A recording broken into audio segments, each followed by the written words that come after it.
What's up, everybody? It's your boy Fro Shocker, the 96 Hedgehog here with our Week 1 Team Builder for the RGBL. We are going against my real good buddy Rose in the Roseville Rose Raids. He is a very talented battler. I believe, maybe I've beaten Rose one time. Most of the other times Rose has kind of beaten me, but it's just been based on matchups, if anything. So this matchup is very interesting. I think this matchup can kind of go either way. I feel like we both have good, decent matchups against each other. I think the matchup for him is more stronger on his end than it is on mine, just because he has a bit of a stronger team against me. Excuse me. I think he definitely has a stronger team against me, which is gonna be very interesting to say. So it's definitely gonna be hard to say. But yeah. But you guys are excited, leave a like if you haven't already, subscribe if you're new, join the Push Shocker crew today because we for love with the king of the crew. And with that being said, let us go ahead and get into the team builders. We're looking at Rose's team. He has Infernape, Shaman, Dragon Knight, Honchkrow, Uxie, Tentacruel, Scizor, Ariados, Rapier, and Chansey. Now, kind of looking at his team, I really don't see a lot of things coming in terms of what else. I think the main thing that I probably don't see coming in this matchup is going to be the Rapier and Chansey. I think those will come, especially with the Violite not in the game. With the Violite now being gone in a competitive format, ones like Chansey aren't really that good anymore. They still have ability, but they're just not the greatest. So I don't think Chansey's coming against my team. Rhyperior doesn't really match up well since I have so much coverage options against the Rhyperior, and again, just 2 KO and everything else, or one-shotting it.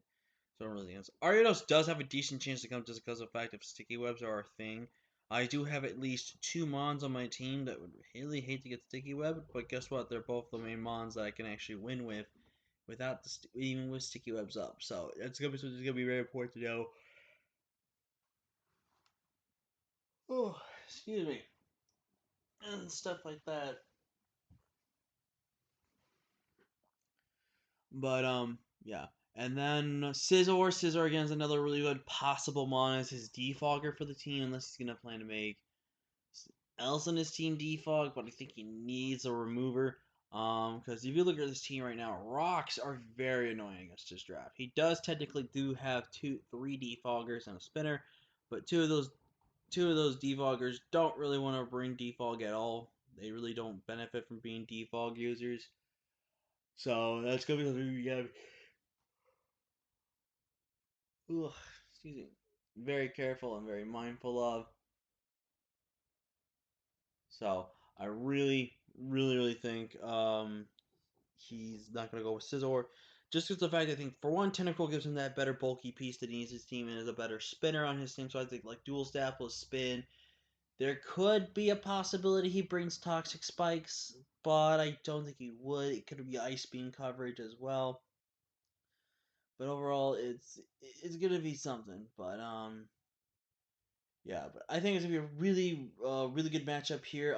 For the six I expect him to bring, I think Infernape makes so much sense. Infernape is just a strong mon. I do expect this to probably be his band user, scarf user, or potentially mix offensive mon. I don't know. Shaman definitely just like kind of pseudo defensive, and just kind of like this and that. Excuse me. There's a 50-50 chance it's going to be somewhat defensive. It could be speedy, it could be bulky, I don't know.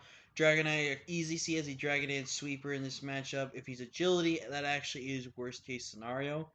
Because if he's agility, that can actually really hurt me, but I think Dragonite makes the more sense that he could bring. Honchkrow was getting another mon. I can see him being either choice scarfed or choice banded to a degree. So there's going to be that for us as well. Uxie expect to be about mixed defensive with rocks. I think rocks are really important for his team in this matchup because it breaks any sturdy and everything like that. But I think overall it's going to be a lot that we have to just really kind of be played careful with and kind of going forward. Oh my god, excuse me. Oh. And like I said with Tentacruel, just, the normal defensive setting with Rapid Spin. So let's kick off the team that we have first. Kicking it off is going to be Ocean or Manaphy, which is going to be a standard Tail Glow set. But the thing with this set, it's going to be more swords speed bulk than offense bulk. The reason why we're going speed bulk is for two reasons. One, we're going max speed to speed tie with Shaman. So Shaman is the speed tie. We can kind of break this speed tie. We are running the max speed timid nature again for that specific reason. Then running the rest in HP. This is going to give me a relatively very bulky Manaphy that is just going to just sit there, take hits. This thing is hopefully able to get a tail go off and just start kind of chipping down things and stuff like that. He does need to be careful with a good couple of things with using his Mons.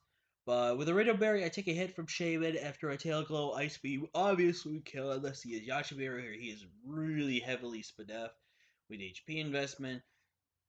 But anyways, Shaman puts in so much good. Manaphy puts in so much good work in this game, and I really hope we can get Manaphy to get some shining going on and get some kills going.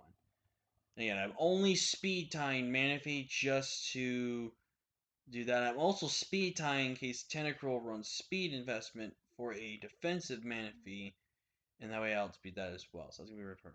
Also kicking it off is going to be our boy UFO, the Madness Zone, and this is a very interesting Madness Zone. We are running a very fast Madness Zone. Now, yes, it does seem weird that my analytic here is not exactly the way I need to use it this matchup, but I want to use analytic in a way to where I can still outspeed the bulky Mons on his team and take advantage of that.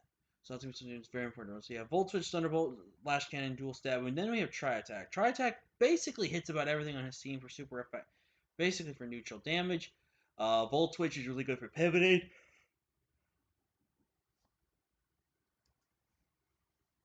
Which I think is really, really nice. I think Flash Cannon hits so much of his draft for neutral hitting, which is so good. And then Thunderbolt again, like a just strong stab as well. And then, like I said, Tri Attack, and also getting a potential paras, burns, and freezes, which could benefit our team as well. I think overall Magnezone's gonna be a really hard hitting Mon this match, and I think it's gonna put in a lot of work. Same as our boy Spyware, who is gonna be a nasty plot set. This thing basically, if there's not a lot of speedy mods out there, this thing is going to run roughshod. Whew, excuse me. This is going to be faster than Dragonite, so Dragonite has to go to +1 speed. Dragonite cannot outspeed it unless he goes Dragon Dance with it. But with Nasty Plot, Tri Attack, Adaptability, this thing is going to be slapping hard against a lot of teams. Dark Pulse is there for the Uxie. It's also there for any potential flinch chances, and Ice Beam mostly there is for the Dragon. It also checks the Honchkrow if I really want to go for that. But again, Stab Tri Attack just hits so god dang hard in this matchup. We are rocking the Chople Berry this matchup as well, just so I can take the one hit from Infernape. But if I take about probably if he's banded Inferno, if I take at least 10 to 20%, I'm probably gonna be in range of close combat, even with the berry. So hopefully we can play around that thing smart. There is a chance that it could be Iron Fist with Mach Punch, so I guarantee we'd always take one of those, depending on where my rules at and everything like that. So it's gonna be very interesting to see how we use Porygon Z for this matchup.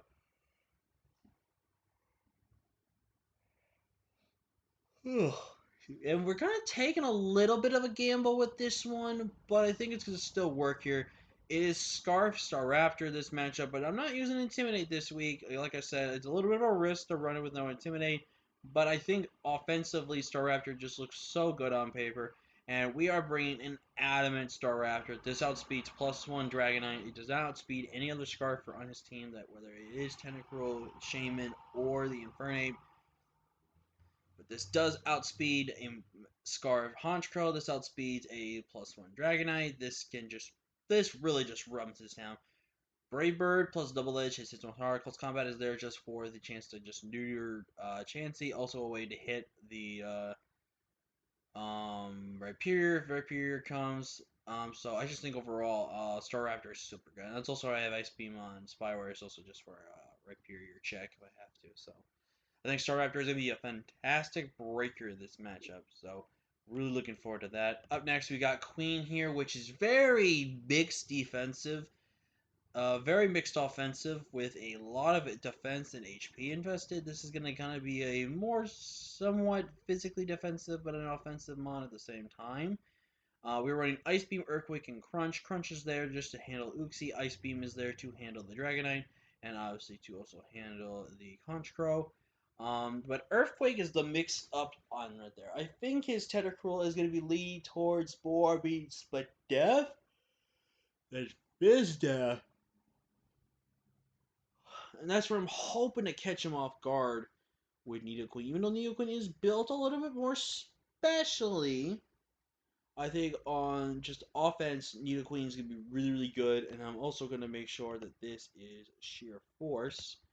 So we get boosted damage from Ice Beam and Crunch. So we're actually going to rock it with Black Sludge because I think a defensive Nidoqueen really puts in a really good amount of work here. So just a pseudo defensive offensive Nidoqueen is really, really good here. And with Toxic, we Toxic Uxie. We can wheel that down slowly but surely. Anything getting Toxic off and anything else except for Shaman. Shaman is free from that because of Natural Cure. Now, Shaman is a little bit of a problem with this set because I don't have Sludge Wave. And if I had Sludge Wave, I could be able to handle Shaman a little bit more. But I'm hoping the combination of Ice Beam plus all the things left on my team, I can kind of get rid of that and just kind of beat it down and just wouldn't take it out, son.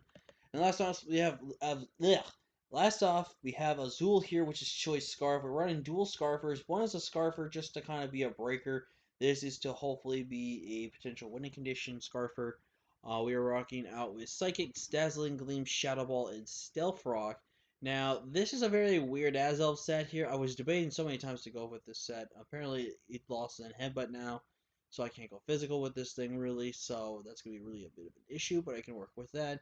We went with Psychic, Dazzling Gleam, and Shadow Ball. This hits everything on his team for super effective to neutral damage, which is really, really good. I don't touch Rhyperior all that much, unless if it's a Solvus, I don't really touch it at all. So there's that. But I am rocking Stealth Rocks on this set because I really didn't realistically need a fourth move that made too much sense. So I went with Rocks. So this is a potential option. I could have U-turned, but I think U-turn just gave off. Gave up so much momentum, and plus I can kind of pressure his Tentacruel a little bit from taking Stealth Rocks damage, and then trying to play around him, trying to set up a potential Rapid Spin off of something. And again, if we can weaken it down to Stealth Rock range, then Stealth Rock and just whittling everything else down. Stealth Rock is really good for his flying types. It's neutral on Infernape, but gives me good damage on Infernape. I think overall, just Azelf hits really, really hard. I do need to find my time and place to click Stealth Rocks and just be careful not to overstep the play on clicking them, just because of the fact that, if rocks get up on his side of the field and they're not on mine, I can play around it better. So. But yeah, that's gonna be the team. Also, this is also designed to outspeed Inferno, which means it outspeeds everything on his team, so that's really, really good as well. So this guarantees me speed control of the matchup as well, so it's really good. But yeah, thank you guys so much for watching. Like, comment, share, subscribe. Let me know what you think about the team down below. I was thinking of bringing Sneasel, and I'm gonna let you guys know right now and let you guys know. I know in the team builder I said I liked Arcanine. I'm dropping Arcanine because of the fact it's actually not that good of a fire type in this generation. It lost Wild Charge, it lost Toxic. It doesn't really have the best coverage for what we need on the team, so it's going to be a fire type we're going to unfortunately will drop. I will have to figure out exactly what to drop it for, but I'm going to figure that out. Don't worry.